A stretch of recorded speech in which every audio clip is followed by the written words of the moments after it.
Le Stade Toulousain peut-il à nouveau terroriser l'Union Bordeaux-Bègles dans cette Champions Cup? On y répond juste après le générique.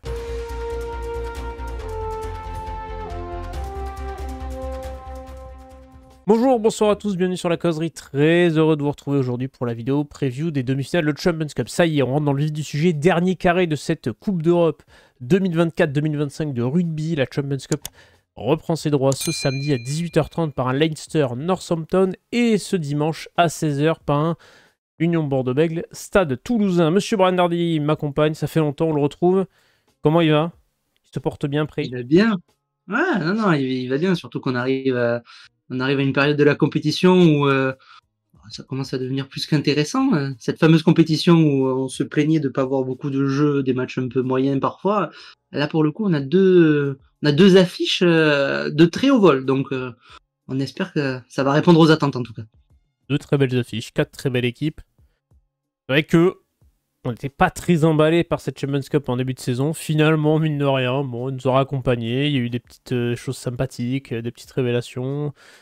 Peu de suspense parfois, mais des petits matchs avec des points. Et c'est le plus important, le calendrier. Je vous l'ai dit en préambule, mais vous l'avez affiché à votre écran, le calendrier de cette Champions Cup. On touchera un petit mot de la Challenge Cup. Ne vous inquiétez pas, Lyonnais et Racing Man, on ne vous oublie pas.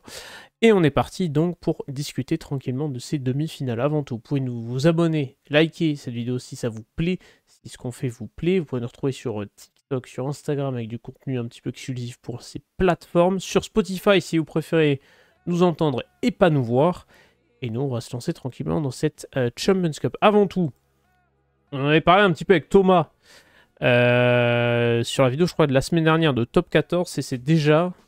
On connaît déjà les nominés pour le trophée de meilleur joueur de la Champions Cup. Bon, les trophées individuels en rugby, c'est pas qu'on s'en fout un peu, mais on s'en fout un peu. Mais le fait qu'il y ait quand même des nominés alors que les demi-finales sont même pas passées, c'est quand même exceptionnel. Je voulais avoir ton petit avis là-dessus. Avec Thomas, on a un peu fustigé cette idée, même si c'est pas très intéressant.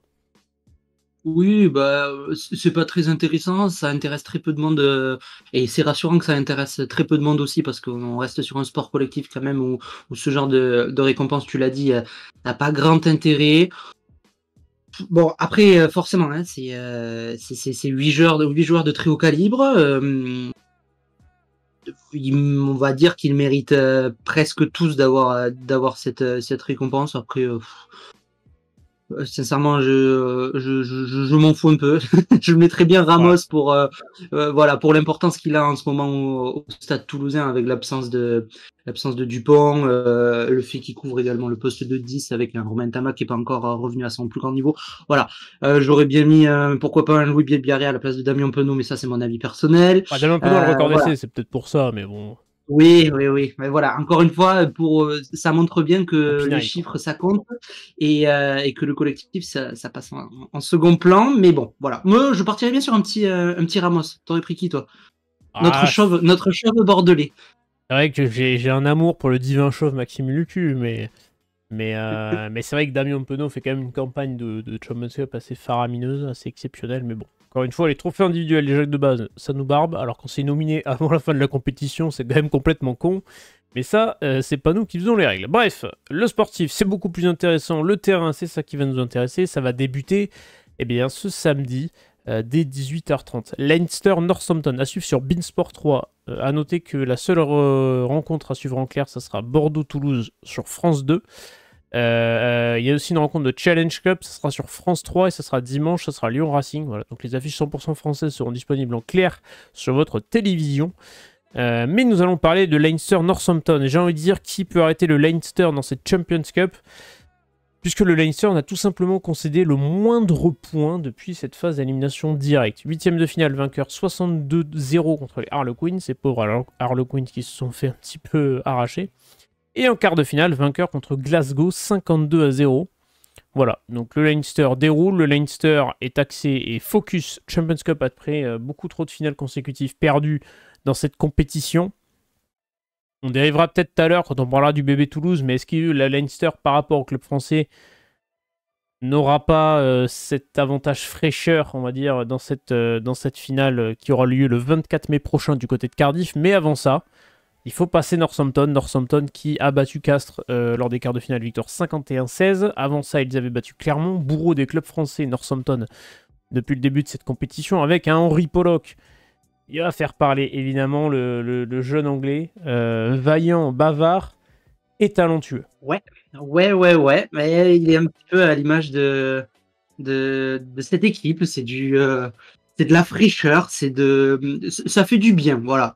Je trouve que cette affiche, elle fait du bien parce que on a d'un côté, elle est peut-être un des ogres de la Coupe d'Europe de la Champions Cup, le Leinster, mais qui en fait a très mal débuté sa compétition. Hein. On les voyait pas arriver si facilement en finale, hormis le fait que ce soit le Leinster et tout, mais c'était pas le grand Leinster au début de la compétition. Ils ont su remonter la pente, donc il montre bien que cette compétition elle prend de plus en plus d'intérêt parce que les clubs sont en train de prendre de plus en plus d'importance, de monter en pression et d'atteindre leur apogée en termes de niveau de jeu.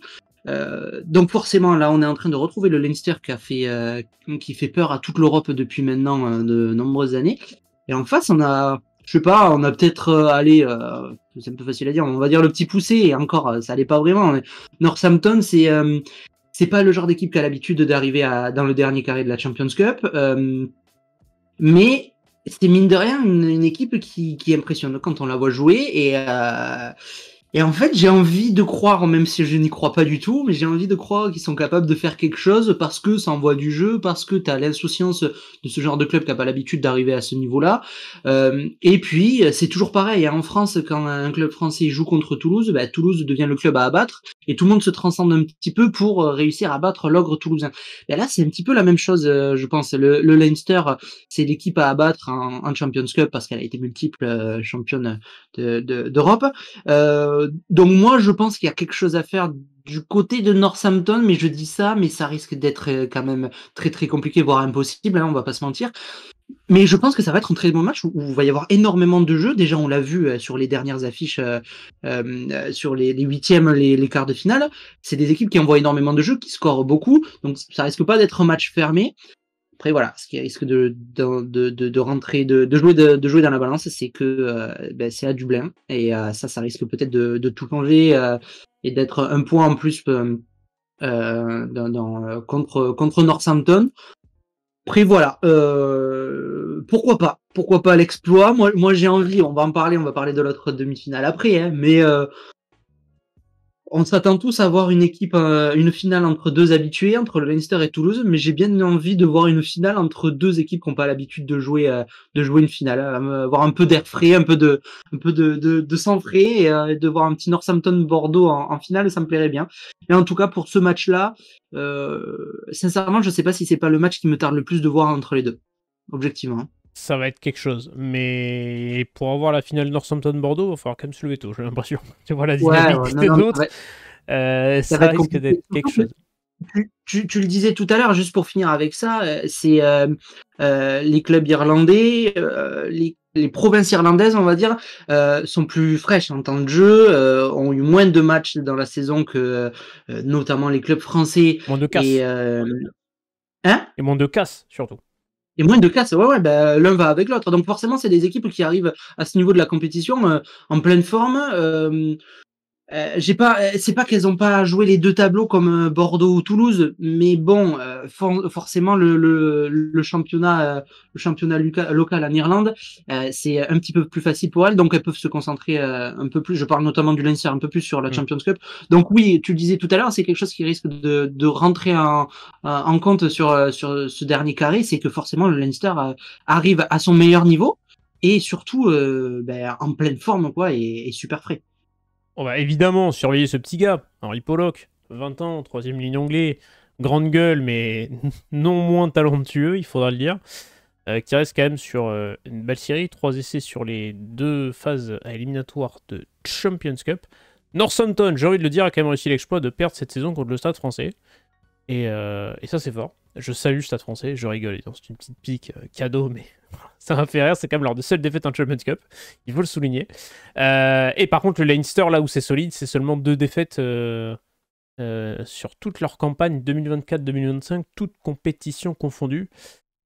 Voilà. c'est quand même extrêmement solide pour les Irlandais que je vois passer. Je me dis que Northampton a quand même une carte à jouer, peut les embêter, mais j'ai l'impression que le Leinster est beaucoup trop solide. Monte en puissance, tu l'as dit. J'ai envie de dire, c'est un peu normal à l'image de Toulouse. C'est quand t'es de toute façon sportif de haut niveau, tu peux pas avoir un pic de forme sur toute ta saison. Il faut axer sur certains objectifs. Et ces équipes-là, elles le savent. C'est ces phases-là, à partir de mars, avril, mois de mai, qu'on est le plein potentiel. Tout le monde ne s'appelle pas Tadej Pogacar avoir un pic de forme de janvier à décembre. Donc forcément, ça joue. Moi, je vais mettre la pièce sur le Leinster, mais j'ai envie de dire, je suis très très peu original là-dessus. Mais j'ai du mal à croire en Northampton, d'autant plus à l'extérieur. Ça va me sembler un peu juste. Ouais, mais pour jouer, moi, je mets une pièce sur Northampton, voilà. Pour équilibrer les trucs. J'ai envie de voir un truc qui me surprend. J'ai un peu marre de voir des Toulouse, Leinster ou Leinster, La Rochelle en finale. Bon, il n'y aura pas La Rochelle pour le coup. Non, il n'y a pas La Rochelle, mais on va évoquer un petit peu indirectement La Rochelle, puisqu'on va pouvoir passer, à moins qu'on ait quelque chose à ajouter sur Leinster, Northampton. Je pense qu'on a dit pas mal de choses. Vous pouvez donner votre avis en commentaire, évidemment. Puisque La Rochelle a battu Bordeaux, et ça va nous amener à notre deuxième demi-finale de Champions Cup, cette UBB Stade Toulousain dimanche 16h, Matmut Atlantique cette fois-ci, ne vous trompez pas de stade, n'allez pas à Chaban. Ça sera le Matmut Atlantique, c'est encore plus chiant pour y accéder, vous inquiétez pas, vous allez voir, ça va vous faire plaisir. Voilà. Une demi-finale, évidemment, manche 3 de cette UBB Stade Toulousain qui a donné pour l'instant un 2-0 pour l'Union Bordeaux-Bègles dans des circonstances différentes en top 14. C'est évidemment, on va le rappeler une énième fois, la remake de la finale de l'an passé de top 14, et c'est surtout une place en finale du côté de Cardiff le 24 mai prochain. Sont deux équipes également invaincues en Champions Cup, l'Union Bordeaux-Bègles et le Stade Toulousain. Il y a quand même des mauvaises nouvelles du côté du Stade Toulousain, c'est le forfait de Blair Kinghorn, sorti blessé face à Castres dans le derby ce week-end, grosse victoire du Stade Toulousain, mais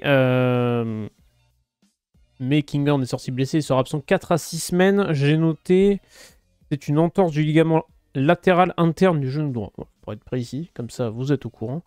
Ça s'ajoute à la cascade de blessés que connaît le Stade Toulousain cette saison, et c'est quand même assez impressionnant malheureusement pour eux. Pourtant, ils arrivent à quand même sortir des joueurs, à l'image de Simon Darroch, deuxième titularisation de top 14 qui a été très bon à seulement 19 ans. Voilà, le Stade Toulousain, moins il y a de joueurs, plus il y en a en fait. C'est le talent est présent absolument partout. Une gestion d'Hugo Mola assez impressionnante ces dernières semaines. Je crois qu'il y a eu 35 joueurs titularisés, je crois, sur les 5 derniers matchs pour Toulouse, quelque chose comme ça. Enfin, ils ont une rotation qui est absolument faramineuse. Ils peuvent se le permettre parce qu'il y a du talent absolument partout dans cette équipe et dans cet effectif globalement.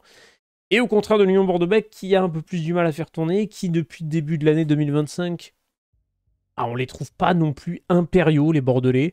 Il y a des trous d'air, il y a des phases compliquées. Il y a une deuxième défaite à domicile ce week-end contre La Rochelle, 21-10. Contre La Rochelle, qui était méconnaissable depuis le début de saison. Alors j'ai quand même envie de souligner que c'est une victoire de La Rochelle et une bonne prestation de La Rochelle plutôt qu'une défaite de l'UBB. On va pas dire que La Rochelle a perdu parce que l'UBB était mauvais. La Rochelle a été bon quand même. Suffisamment tapé sur La Rochelle pour pouvoir les encenser quand il faut. Mais c'est vrai que c'est pas un UBB avec la plus grande des confiances qui va accueillir le Stade Toulousain, sachant que la dernière fois que ces deux équipes se sont rencontrées du côté du Matmut, le Stade Toulousain était venu avec les minots et avait bien bousculé cette équipe béglaise.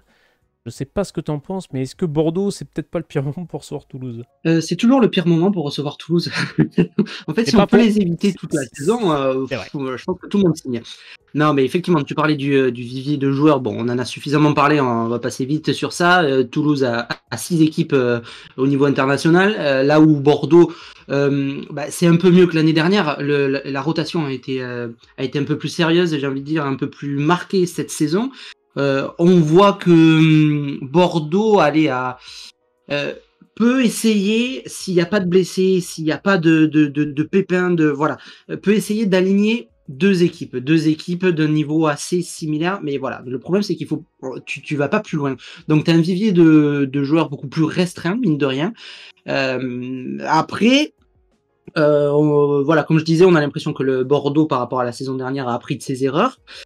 S'ils sont à ce niveau-là de la compétition, c'est pas pour rien. Effectivement, il y a eu pas mal de trous d'air lors des huitièmes, des quarts de finale. Faut pas l'oublier. Mais Toulouse aussi, en fait, c'est pas tout à fait les mêmes. Mais Toulouse n'a pas été l'équipe impériale comme on la connaît habituellement. Ils se sont fait peur. Enfin, ils se sont fait peur. Façon de parler. Ça n'a pas été merveilleux en huitième de finale, j'ai envie de dire. Mais de notre côté, ils ont su se rattraper en quart de finale en battant une superbe équipe de Toulon.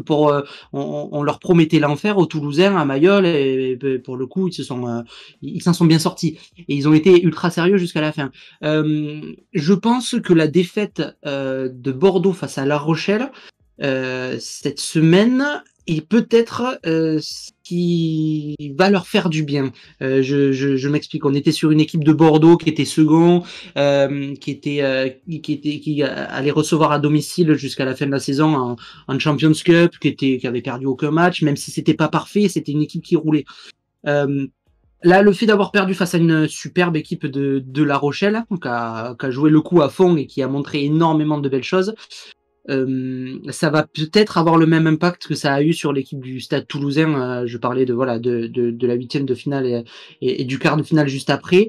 Je pense qu'il ne fallait pas arriver en demi-finale face à Toulouse en ayant tout gagné et en se voyant un petit peu trop beau. Voilà, c'est peut-être ce que je craignais. Là, au moins, c'est que tu sais qu'il faut revenir au travail, qu'il faut pas se laisser aller et qu'il faut vite se remobiliser parce que 6 jours après ta défaite, tu vas jouer contre la meilleure équipe de France, d'Europe et du monde. Donc forcément, t'es obligé de te remettre sur les rails. Donc je pense que c'est une bonne chose, entre guillemets. Je pense que ça va apporter que du positif, que à chaque fois qu'il y a eu des grosses défaites face à Bordeaux, souvent dans la foulée, il y a eu les Bordelais ont relevé la tête. Voilà. Après, en face, on parlait du vivier de joueurs. Effectivement, il y a énormément d'absents, il y a énormément de blessés de marque. Hein. Ingant en a parlé, Capozzo, Dupont. Voilà. C'est peut-être les 3 plus gros noms, mais il y en a d'autres. De notre côté, ça a pas l'air de les déranger trop. Ça a l'air quand même de bien se passer, même sans eux. Voilà, comme je disais tout à l'heure, Thomas Ramos. Je pense que s'il y a besoin de le mettre en pilier, il fera l'affaire aussi. Ils ont des joueurs exceptionnels à tous les postes, donc ce qui fait que voilà, ça va être un match serré. Je pense que on va avoir 2 demi-finales qui vont être assez complémentaires dans le sens où je pense qu'il va y avoir énormément de points entre Leinster et Northampton, et au contraire que ça va être très très très très très serré entre Toulouse et Bordeaux, beaucoup plus serré que les 2 affrontements qu'on a eu cette saison. Voilà, je pense que ça va se jouer à peut-être une pénalité et un truc comme ça, surtout que, bon, mine de rien, il faut en parler parce que ça compte.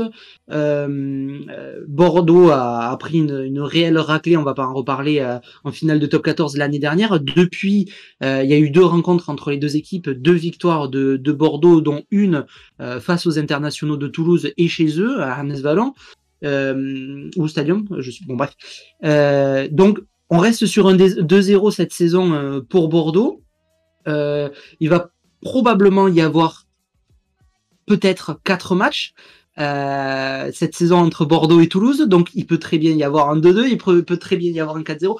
Tout peut encore se jouer, mais je veux dire, le fait que Bordeaux se soit imposé 2 fois cette saison face à Toulouse, je suis pas sûr que ce soit quelque chose qui rentre en ligne de compte, étant donné que chaque match est différent et que cette compétition n'a rien à voir avec le top 14.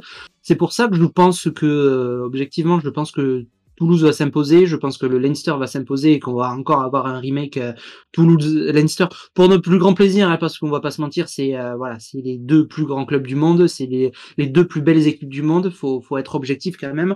Ça va encore une fois nous donner une finale merveilleuse d'un point de vue rugby. Mais voilà, je mettrai quand même une petite pièce. J'ai mis une pièce sur Northampton pour être un peu joueur. J'ai envie de mettre une pièce sur l'UBB, leur donner l'occasion leur donner l'occasion de jouer une finale de Champions Cup. Ils en rêvent depuis un petit moment, donc.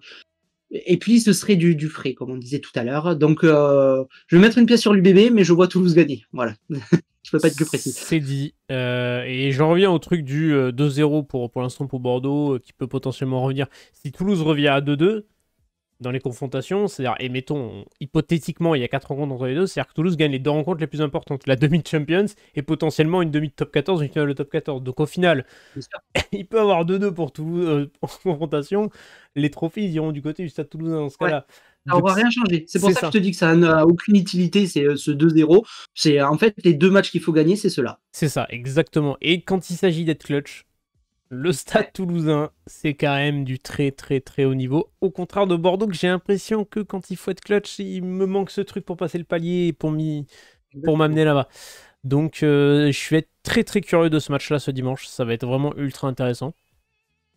Et puis il y a l'expérience qui rentre en jeu, mine de Aussi. rien. On a 2 clubs, 0 expérience en Champions Cup, je veux dire, à ce niveau de la compétition, et 2 autres qui sont les plus titrés. Donc forcément, à ce niveau-là, ça joue. Donc s'il doit y avoir une dernière pénalité à la fin du match, où il va falloir avoir un peu de lucidité pour terminer la rencontre et remporter le match, ben voilà, je pense que ça tombera en faveur du Leinster et de Toulouse. Et d'ailleurs, je me fais penser aux pénalités, le jeu au pied de Mathieu Jalibert, alors j'ai pas les stats exactes, et j'ai l'impression qu'en 2025, il est un petit peu moins précis face au Perche aussi. Ça pourrait peut-être jouer. C'est peut-être une impression. Oui. Ça va peut-être pas être corroboré par les stats, j'avoue que... Non, effectivement, je pense qu'il a eu un peu plus de déchets cette saison que les autres saisons. Alors c'est dommage parce que c'est le buteur attitré de l'équipe. Mais je pense qu'on en demande tellement aussi à ce joueur. Il est tellement bon en jeu derrière qu'on est exigeant. Voilà.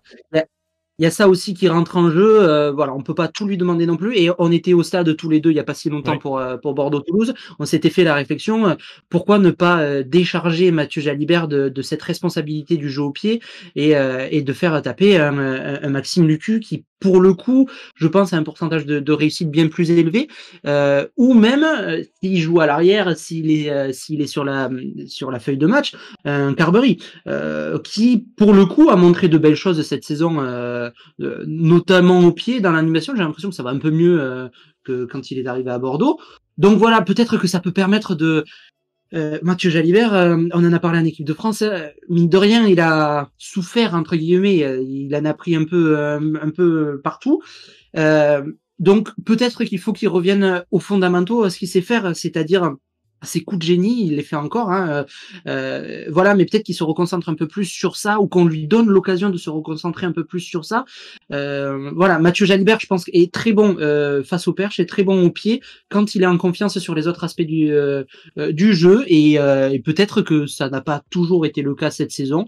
Voilà, recommençons par lui donner confiance en lui, et je pense que le jeu au pied suivra de manière tout à fait naturelle. Oui, puis bon, juste après la période contre Toulouse le 23 mars dernier, bon, je pense que bien sûr, on va pas trop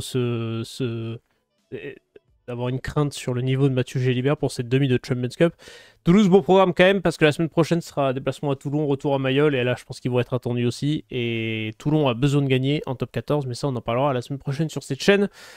Voilà, juste pour dire une chose, je reviens sur Leicester-Northampton, c'est que l'année dernière, je regardais le score de la demi-finale parce que je m'en souvenais plus, et le Leicester n'avait gagné que 3 points face à Northampton.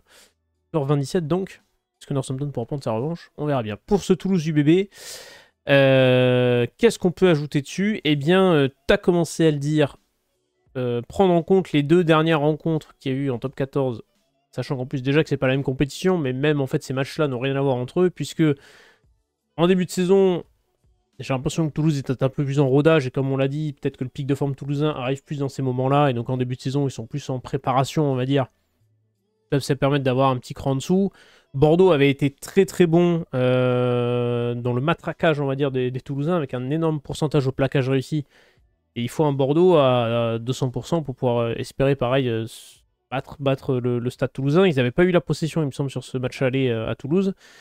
Et contrairement du match retour où ils se sont fait très très peur, où ils ont développé un jeu qui était vraiment magnifique, par contre, c'était une équipe toulousaine un peu plus inexpérimentée. Donc c'est pour ça qu'on ne peut pas trop prendre en compte ces dernières confrontations. Bref, j'avais quelque chose. Oui, il y a un excellent thread de Pablo Guilhem, si vous voulez, sur le match de Bordeaux à Toulouse en début de saison. Sur Twitter, voilà, 37% de possession à l'aller pour les Bordelais, 163 sur 191 en plaquage. Voilà, je ne mets pas tout le thread, je vous laisse aller lire sur Twitter. Oubliez qu'on avait reçu sur cette chaîne et on le salue. Les arbitres de cette rencontre, voilà, si ça peut intéresser des gens. Un un trio d'arbitres français pour Leicester Northampton, et un trio d'arbitres britanniques avec des Irlandais, des Anglais, un quatuor français et un quatuor britannique avec des Irlandais, des Anglais, un Anglais et un Écossais pour cette UBB Stade Toulousain. Voilà, comme ça, on donne toutes les infos qu'il faut. Pour la Challenge Cup, on aura un Géorgien et un Anglais. Et on va pouvoir toucher un mot. Je sais pas si tu as quelque chose à ajouter sur ces demi de Champions. Ouais, je pense qu'on a fait le tour. Maintenant, on n'a plus qu'à profiter du spectacle et de profiter de quand même ces deux belles affiches qui sont au sommet du rugby européen aujourd'hui. Exactement, et ben voilà. Et ben écoutez, on va voir ce qui va se passer, on verra la finale. On reverra notre tableau qu'on a fait quand Pablo était venu avec Thomas. On s'était fait un tableau complet à l'approche des huitièmes de finale sur cette Champions Cup. Bon, je crois qu'on a eu un peu tort, mais on n'est pas non plus... Ah bon? Ouais, on n'est pas proche de on n'est pas loin de la vérité non plus, pardon. On n'est pas proche, mais on n'est pas loin. On est mitigé, on va dire. Faut que je revoie le tableau, parce que je l'ai pas totalement en tête, mais bon, on verra bien. Et petite info pour la Champions Cup, et ça c'est pour l'an prochain, c'est le Groupama Stadium de Lyon qui accueillera les demi et la finale. Les finales, pardon, de Champions et Challenge Cup, pardon. Donc au Groupama Stadium, elle reste en France cette compétition pour les finales de l'année prochaine. Voilà pour ajouter, parlons un petit peu de Challenge Cup. Un petit mot pour la Challenge, puisqu'on a des clubs français engagés. Édimbourg-Bath, c'est à 16h samedi 3 mai, et un duel 100% français, Lyon-Racing, le 4 mai à 13h30. On se le disait en off, on l'avait dit aussi pour les quarts de finale. Bon, Lyon semble être un petit peu le favori, enfin en tout cas la meilleure carte française peut-être dans cette Challenge Cup.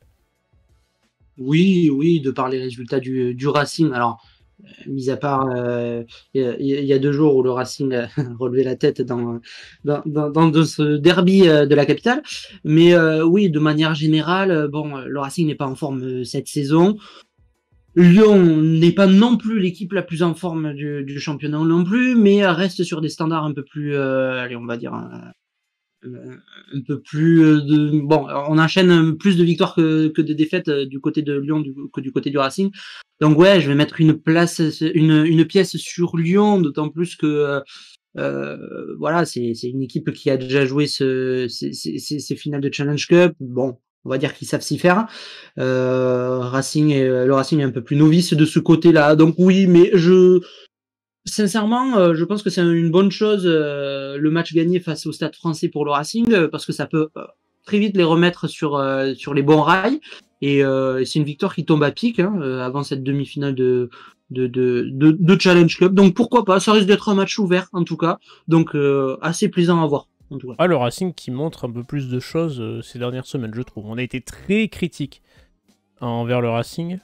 C'est quand même un petit peu mieux. Après, est-ce que ça pouvait être pire? C'est une autre question, c'est un autre débat.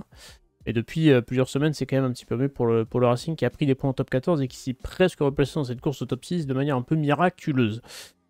Voilà, n'hésitez pas à faire tous vos pronos, commentaires, comme je l'ai dit, nous retrouver sur les différents réseaux sociaux qui sont inscrits en bas à gauche de votre écran, sur Spotify, sur TikTok, sur YouTube. Il y a des vidéos top 14 qui arrivent, il y a également la vidéo foot prono de Ligue 1, et on a parlé des droits TV en Ligue 1 parce que ça aussi ça intéresse apparemment les gens du football français.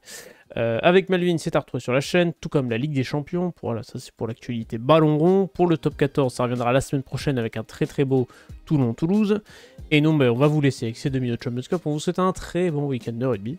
Ciao tout le monde.